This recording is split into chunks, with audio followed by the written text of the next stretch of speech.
A very good morning to everyone. Welcome back at BBN Learn Classes. आज अपन बात करते हैं अकाउंटेंसी क्लास 12th की. इन आवर प्रीवियस क्लास अपन ने एक क्वेश्चन न्यूमेरिकल क्वेश्चन के थ्रू ये समझने की कोशिश करी थी कि भाई जो अपन वैल्यूएशन ऑफ गुडविल की वैल्यूएशन करते हैं तो एवरेज प्रॉफिट मेथड को अपन ने समझा था. उसके अंदर भी अपन ने क्या किया था कि एवरेज प्रॉफिट मेथड्स के अंदर अपन ने कुछ एडजस्टेड प्रॉफिट की कैलकुलेशन करी थी और मैंने आपको ये कहा था कि एग्जाम के पॉइंट ऑफ व्यू से भी इंपॉर्टेंट है कि वैल्यूएशन ऑफ गुडविल के अंदर अगर एडजस्टेड प्रॉफिट की बात करें तो क्या क्या चीजें करी जाती है. एडजस्टेड प्रॉफिट की बात करी थी तो अपन ने कहा था कि जो नॉर्मल प्रॉफिट होता है यानी कि बिजनेस एक्टिविटी से जो प्रॉफिट जनरेट होता है अपने को एक्चुअल में वही प्रॉफिट कैलकुलेट करना होता है. उसके लिए अपन ने कुछ ऐड करने वाले आइटम लिखे थे, कुछ लेस करने वाले आइटम लिखे थे. एक बार फटाफट अपन उनको रिकॉल कर लेते हैं. नॉर्मल प्रॉफिट अगर क्वेश्चन में गिवन है तो उसके बाद में आपको ऐड क्या करना है. अगर कोई एबनॉर्मल लॉस दिया हुआ है तो ऐड कर देते हैं. Over valuation of opening stock और under valuation of closing stock क्या करते हैं, ऐड कर देते हैं. Loss on sale of fixed assets क्या करते हैं, ऐड कर देते हैं. अगर कोई मतलब अपने नॉन रेकरिंग एक्सपेंसेस हैं तो अपन क्या करते हैं, ऐड कर देते हैं. ये चीजें लिखी थी अपन ने. लेस करने वाले आइटम्स में क्या लिखा था अपन ने, एबनॉर्मल अगर कोई गेन है तो लेस कर देते हैं. Over valuation of closing stock और under valuation of opening stock less कर देते हैं. ठीक है. और अपन ने कहा था कि नॉन रेकरिंग इनकम अगर है तो लेस कर देते हैं. नॉन रेकरिंग इनकम कौन सी होती है कि non recurring income means income those which not expected in futures. Which income not expected in futures यानी कि ऐसी इनकम जो फ्यूचर्स में एक्सपेक्ट नहीं होगी यानी कि हमारे पास दोबारा नहीं होगी, नॉन रेकरिंग है. ऐसी एक्सपेंसेस, नॉन रेकरिंग एक्सपेंसेस कौन से होते हैं, those expenses which not expected in futures, जो फ्यूचर के अंदर एक्सपेक्ट नहीं होंगे वो हमारे नॉन रेकरिंग एक्सपेंसेस कहलाते हैं. फिर अपन ने लिखा था income from non trade investment और फिर अपन ने लिखा था if remuneration given to the partners and if it is not deducted, चीजें लिखी थी. तो वो चीज अपन कैलकुलेशन कर रहे थे. उसी को अपन ने एक न्यूमेरिकल क्वेश्चन से भी समझने की कोशिश करी थी. आज फिर उसी टॉपिक का एक और न्यूमेरिकल क्वेश्चन अपन करते हैं. देखिए न्यूमेरिकल क्वेश्चन जो है वो मैं क्वेश्चन ड्राफ्ट कर देता हूं. यहां दो पार्टनर हैं, लव और Kush. There are the two partners. They admitted, इनका प्रॉफिट शेयरिंग रेशियो कितना है, 1:1 का इक्वल का है. दे एडमिटेड शुभ, इन्होंने शुभ को नया पार्टनर बनाया फॉर इक्वल शेयर्स के लिए यानी कि शुभ का शेयर भी कितना होगा, 1. Goodwill was agreed. अब अपन ने जब गुडविल के नीड की बात करी थी कि वैल्यूएशन की नीड क्यों होती है, तब अपन ने कहा था when new partner is admitted in the partnership form the valuation of goodwill is compulsory. तो यहां पर नए पार्टनर का एडमिशन हो रहा है फॉर दिस पर्पज, इसके पर्पज से the valuation of goodwill was agreed to be valued at 2 years purchase यानी कि अब कितना लिखा है, 2 years purchase. Number of purchase years आ गए. नंबर ऑफ परचेज ईयर्स क्या होते हैं, मीनिंग बताया था. Number of purchase year means the number of years which firm likely to earn more profit due to the efforts put in past. क्या बताया number of purchase year का meaning, the number of years which likely to firm earn more profit due to the efforts put in past. ठीक है. तो number of purchase year, वैसे भी अपने को नंबर ऑफ परचेज ईयर हमेशा question में गिवन होते हैं. उसके बाद अपन ने लिखा है कि प्रॉफिट ऑफ लास्ट 4 years, पिछले 4 सालों के एवरेज प्रॉफिट का. अब ये कौन कौन से हैं वो देख लीजिए. मैं यहां लिख रखा हूं, ये तो है ईयर, ये है प्रॉफिट. ईयर है 31 मार्च 2016, 31 मार्च 2017, 31 मार्च 2018 और 31 मार्च 2019. प्रॉफिट दिया हुआ है 70,000 का, 1,55,000, अब ये ब्रैकेट में है, ब्रैकेट शोज नेगेटिव वैल्यूज, यानी कि ये वैल्यू क्या है, लॉस दिया हुआ है, यानी कि ये प्रॉफिट और लॉस एक साथ अपन हेडिंग में लिख सकते हैं इसको। फिर 31 मार्च को है 1,44,000 का प्रॉफिट दे रखा है। आगे कोई एडजस्टमेंट्स की भी बात कर रहा होगा, तो एडजस्टमेंट्स की भी बात कर लेते हैं अपन साथ में ही। एडजस्टमेंट्स में ये कह रहा है, पहला एडजस्टमेंट्स है firm had abnormal gain, firm had abnormal gain of ₹10,000 at 31 March 2016। दूसरा एडजस्टमेंट्स दिया हुआ है क्वेश्चन में, firm incurred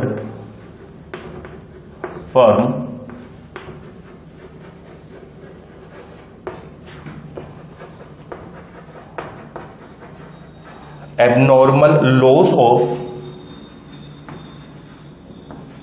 ₹20,000 at 31 March 2017। Third दिया हुआ है, repair to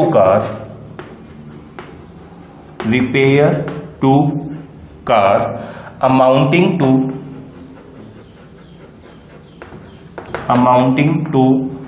₹50,000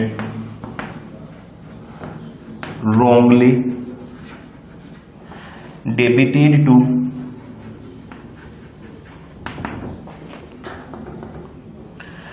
vehicles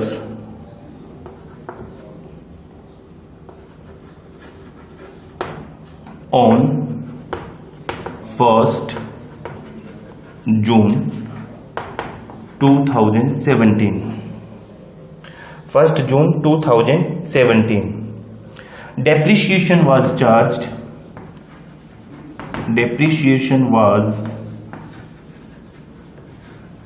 charged on vehicle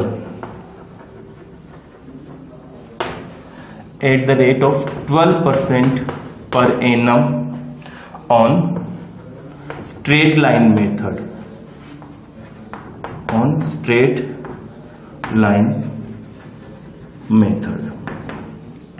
calculate the value of goodwill. अब आपसे गुडविल की वैल्यू कैलकुलेट करवाई गई है। देखिए क्वेश्चन एक बार मैं दोबारा से आपको एक्सप्लेन कर देता हूं। There are the two partner Luv and Kush, profit sharing ratio इनका 1:1 इक्वल है। They admitted Shubh as a new partner for equal share, उन्होंने शुभ को नया पार्टनर बनाया इक्वल शेयर के लिए। Therefore, the value of goodwill is to be calculated at 2 years purchase। कितना? 2 years purchase। अब इसीलिए गुडविल की वैल्यू का कैलकुलेशन करना है अपने को, और गुडविल की वैल्यू का कैलकुलेशन करना है 2 years परचेज के हिसाब से। प्रॉफिट और लास्ट 4 years एवरेज प्रॉफिट, अब लास्ट 4 years का प्रॉफिट दिया हुआ है, यानी कि 31 मार्च 2016 को 70,000 का प्रॉफिट है, 31 मार्च 2017 को 1 लाख रुपीज का प्रॉफिट है, 31 मार्च 2018 को 55,000 रुपीज का लॉस है, और 31 मार्च 2019 को 1,44,000 रुपीज का प्रॉफिट गिवन है। अब इन्होंने इसको पार्टनर बनाया कब? क्वेश्चन के अकॉर्डिंग पार्टनर्स इन्होंने बनाया इसको 31 मार्च या 1 अप्रैल ऑफ 2020 को, या 2019 को बनाया 1 अप्रैल को। तो पिछले सालों के जो प्रॉफिट्स हैं, इनके एफर्ट्स डन किए थे, उन्हीं के बेस पर ये आगे की फ्यूचर को प्रॉफिट को इंक्रीज करना चाहते हैं। यही तो मतलब होता है गुडविल का। और जब ये मतलब होता है तो ये जो एफर्ट्स इन्होंने बनाए हैं, किए हैं, ये किन दोनों ने किए थे? लव और कुश ने किए थे। शुभ तो आज पार्टनर बना है, यानी कि शुभ ने तो इसके ऊपर कोई एफर्ट्स किया भी नहीं था। अब इसी को बेस बनाते हुए जब 1 अप्रैल 2020 को ये शुभ का पार्टनर के रूप में एडमिशन करते हैं अपने पार्टनरशिप फर्म में, तो इनको ये चीजें पता चलती है कि साहब ये 3 एडजस्टमेंट्स तो हमारे बाकी रह गए, हमने किए ही नहीं थे। यानी क्या नहीं किया था?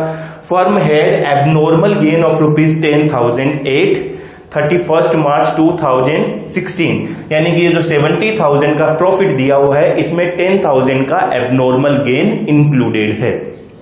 अब अपने को एडजस्टमेंट की बात करते हैं। तो एबनॉर्मल गेन अगर फर्म में इंक्लूडेड है तो अपन को क्या करना चाहिए, कंसर्निंग ईयर में से डिडक्टेड कर देना चाहिए, यानी कि कंसर्निंग ईयर 2016 इसमें से इसको डिडक्ट कर देना चाहिए। दूसरा एडजस्टमेंट ये कह रहा है कि firm incurred abnormal loss of ₹20,000 at 31 March 2017। 31 March 2017 को ये जो 1 लाख रुपीज है उसके अंदर 20,000 का एबनॉर्मल लॉस भी इंक्लूडेड है।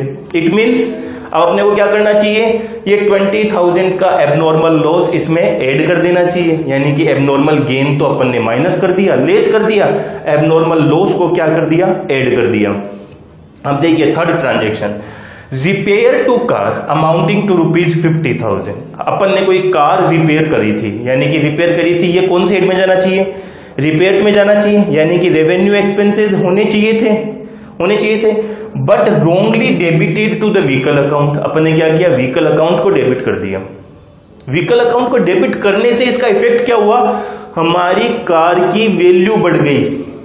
असेट्स हमेशा डेबिट होती है, कार की वैल्यू को बढ़ा दिया, और जब वैल्यू बढ़ा दी तो आपने क्या किया, इसको डेप्रिसिएशन चार्ज किया, यानी कि depreciation was charged on vehicles at 12% per annum on straight line method. अब उस कार के ऊपर डेप्रिसिएशन चार्ज किया जाता है 12% की रेट से, तो इसका इफेक्ट क्या हुआ, जैसे ही ये अमाउंट व्हीकल अकाउंट के अकाउंट में डेबिट हुई, डेप्रिसिएशन भी चार्ज कर दिया, और डेप्रिसिएशन को अपन ने P&L में लिखा होगा ना, तो उस वजह से हमारा प्रॉफिट भी कम हुआ होगा। अब अपने को क्या करना चाहिए, वापस ऐड कर देना चाहिए एक्चुअल प्रॉफिट पर आने के लिए। देखिए अपन सॉल्यूशन करते हैं इस चीज का, तो मैं यहां पर ये कह देता हूं कि इसके सॉल्यूशन की बात कर लेते हैं अपन। अब कैलकुलेशन ऑफ गुडविल, मैं एक छोटी सी टेबल बना देता हूं ताकि आपके इजीली समझ में आ जाए ये चीज। एक छोटी सी टेबल मैंने बना दी, टेबल के अंदर ये नॉर्मल प्रॉफिट, ये एडजस्टेड प्रॉफिट, ये प्रॉफिट एंड लॉस, और ये ईयर्स प्रॉफिट, एडजस्टमेंट और नॉर्मल प्रॉफिट। 2016 या फिर पूरी अमाउंट लिख लेते हैं, 31 मार्च 2016 प्रॉफिट है कितना, 70,000 का। 31 मार्च 2017 प्रॉफिट है कितना, 1 लाख रुपीज का। 31 मार्च 2018 प्रॉफिट है कितना, नेगेटिव वैल्यू है 55,000 की। फिर 31 मार्च 2019 प्रॉफिट है कितना, 1,44,000 का। यही दिया हुआ है। अब अपने को करना क्या है, 10,000 एबनॉर्मल गेन है, एडजस्टमेंट में इसको क्या करना है, लेस कर देना है। तो एक्चुअल प्रॉफिट कितना हो गया, 60,000 का। हुआ कि नहीं हुआ। दूसरा एडजस्टमेंट क्या था, 2017 के ईयर से बिलोंग कर रहा है, और 2017 के ईयर में क्या था, एबनॉर्मल लॉस है, यानी कि ये चीज हमारे को प्लस कर देनी चाहिए 20,000।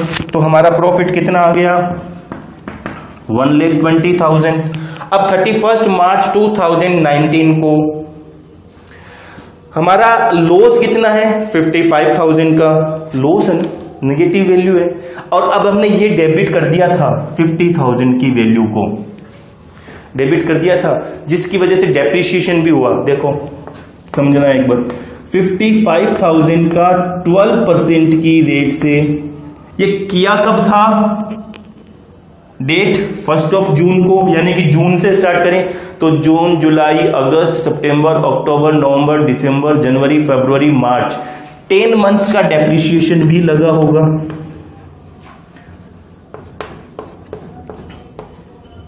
यानी कि 5,000 रुपए का डेप्रिसिएशन भी लगा होगा इसके ऊपर। और हमारी वैल्यू कितनी है, 50,000। अब ये 50,000 हमने डेबिट साइड में व्हीकल अकाउंट में लिखा, जबकि लिखना कहां चाहिए था, P&L अकाउंट में लिखना चाहिए था। रिपेयर एक्सपेंसेस है, साफ साफ है रिपेयर एक्सपेंसेस है, तो कहां लिखना चाहिए था, P&L अकाउंट में। और अगर ये P&L अकाउंट में लिख लेते अपन तो हमारा लॉस बढ़ जाता ना, यानी कि अब ये नेगेटिव वैल्यू है। इस वैल्यू को प्लस करने के लिए, लॉस को बढ़ाने के लिए मैं यहां वैल्यू लिख देता हूं 45,000 की। 5000 तो ऑलरेडी डेप्रिसिएशन लिख चुके। अब आपका क्वेश्चन पुटअप होता है कि सर ये पूरा 50,000 क्यों नहीं लिखा? 50,000 इसलिए नहीं लिखा क्योंकि इस 55,000 का 10 मंथ्स का 5,000 डेप्रिसिएशन कैलकुलेट होता है। Depreciation is calculated on straight line method. Straight line method से है, यानी कि डेप्रिसिएशन तो हम already profit and loss account में लिख चुके होंगे, लेकिन ये जो अमाउंट लिखनी चाहिए थी 50,000 की, ये नहीं लिखी। तो अब अमाउंट तो 50,000 की आनी चाहिए थी कि नहीं आनी चाहिए थी? तो हमने क्या कहा कि 45,000 और लिख दिया। 5,000 तो ऑलरेडी है, यानी कि टोटल पे तो कोई इफेक्ट नहीं आएगा। क्लियर है मेरी बात? तो हमने 45,000 कैसे कैलकुलेट किया? इस अमाउंट में से 10 मंथ्स का डेप्रिसिएशन माइनस कर दिया, 45,000 बच गए।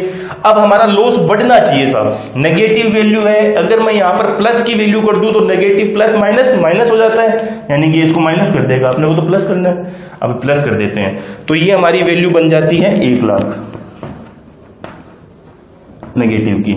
और 2019, अब 2019 के अंदर हमारे पास क्या है? 1,44,000 है, 1,44,000 है। और 1,44,000 के अंदर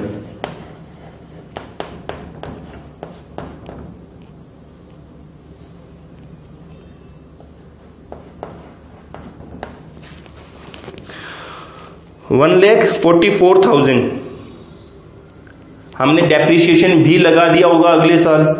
तो अब डेप्रिसिएशन लगाया है तो 1,44,000 का 12% की रेट से एक साल का डेप्रिसिएशन 6,000 रुपीज, ये डेप्रिसिएशन वापस ऐड कर दिया प्रॉफिट में, ये हो गया हमारा 1,50,000। अब आप कहोगे सर डेप्रिसिएशन अब यहाँ कहाँ रोल प्ले कर रहा है? तो सर एक बात समझिए, जब 2018 में हमने रेवेन्यू एक्सपेंसेस को कैपिटल एक्सपेंडिचर मान लिया था, यानी कि कैपिटल असेट इंक्रीज कर दी थी, उस असेट पर हमने डेप्रिसिएशन यहां पर भी तो लिखा था 5,000 का, माइनस किया है ना अपन ने 2018 में से। तो ये डेप्रिसिएशन तो अपन ने हर साल लिखा होगा, यानी कि 31 मार्च को भी लिखा होगा 6,000 का डेप्रिसिएशन आना नहीं चाहिए अब, क्योंकि वो तो रेवेन्यू एक्सपेंसेस था, यानी कि डेप्रिसिएशन आना नहीं चाहिए। तो हमने क्या किया? वापिस ऐड कर दिया, इस डेप्रिसिएशन को ऐड कर दिया, यानी कि ये हमारा एक्चुअल नॉर्मल प्रॉफिट आ गया। ये क्या हो गया? हमारा टोटल प्रॉफिट हो गया। अब टोटल प्रॉफिट हुआ कितना? 1,50,000 प्लस 1,20,000, 2,70,000 प्लस 60,000, 2,70,000, 60,000, 3,30,000 माइनस 1,00,000, तो ये हमारा प्रॉफिट बच गया 2,30,000। और अब हमारी गुडविल की वैल्यूएशन की अगर बात करें कि भाई गुडविल की कैलकुलेशन कैसे करेंगे, तो एवरेज प्रॉफिट के अंदर गुडविल की कैलकुलेशन का फॉर्मूला अपन ने बताया था। क्या बताया था? Average profit into number of purchase years, यही बताया था। Number of purchase years question में गिवन है, तो आपको करना क्या है? एवरेज प्रॉफिट आपने निकाला, अभी अपने को एवरेज प्रॉफिट चाहिए, तो एवरेज प्रॉफिट कैसे आएगा? 2,30,000 divided by the number of years 4।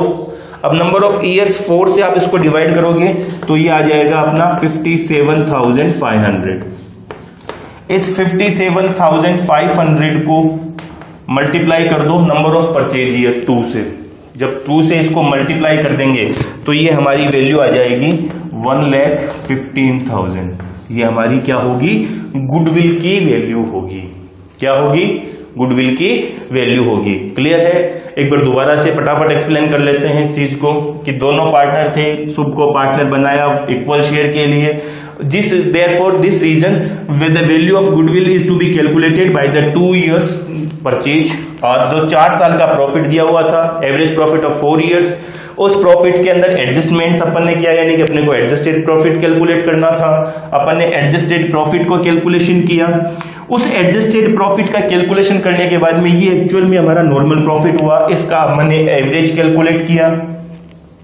Average को नंबर ऑफ परचेज ईयर से मल्टीप्लाई करके अपन ने क्या किया? गुडविल की वैल्यू कैलकुलेट करी है। क्लियर है? क्लियर है? अब आपको करना क्या है? आपको इन्हीं तरीके की कुछ क्वेश्चंस की बार बार प्रैक्टिस करनी है। आपको इस मेथड्स को अप्लाई करना है, प्रैक्टिस करनी है। इन आवर नेक्स्ट क्लास अपन अपनी अगली क्लास में इसके सेकेंड मेथड की, वेटेड एवरेज मेथड की, और साथ में ही अपन सुपर प्रॉफिट मेथड की भी बात करेंगे। Thank you.